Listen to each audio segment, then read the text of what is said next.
नाही, आई बोलल्या होत्या की नव्या नवरीने साडीच घालायची असते. नाही, मला कम्फर्टेबल आहे, साडीमध्ये जमतंय मला. हो. तुला खरं सांगते वैशू, इतकं चांगलं सासर मिळालंय ना मला, म्हणजे नाही इथं कामं पण एवढी नसतात आणि माझी सासू मला सर्व कामात मदत करते. हो, माझ्या सासरचे सर्व लोक चांगले आहेत. अहो, अहो उठा ना. माझा असाच मधुर आवाज आहे. तुम्हाला मी रोज आता अशाच आवाजात उठवणार आहे. चला उठा पटकन. आई, जेवणाला काय बनवायचंय?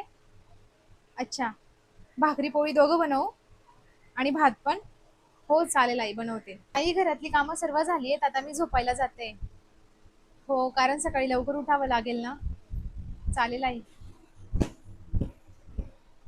झाले ना आता नव्याचे 9 दिवस. आता घालू द्या ना, राहू द्या ना थोडं मोकळं. आता श्वास घेऊ द्या ना मला थोडा.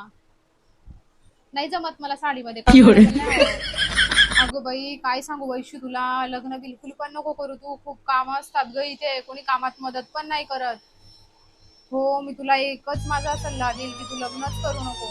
इतके वाजले तरी हा माणूस झोपलेला आहे. होय, उठा पटकन.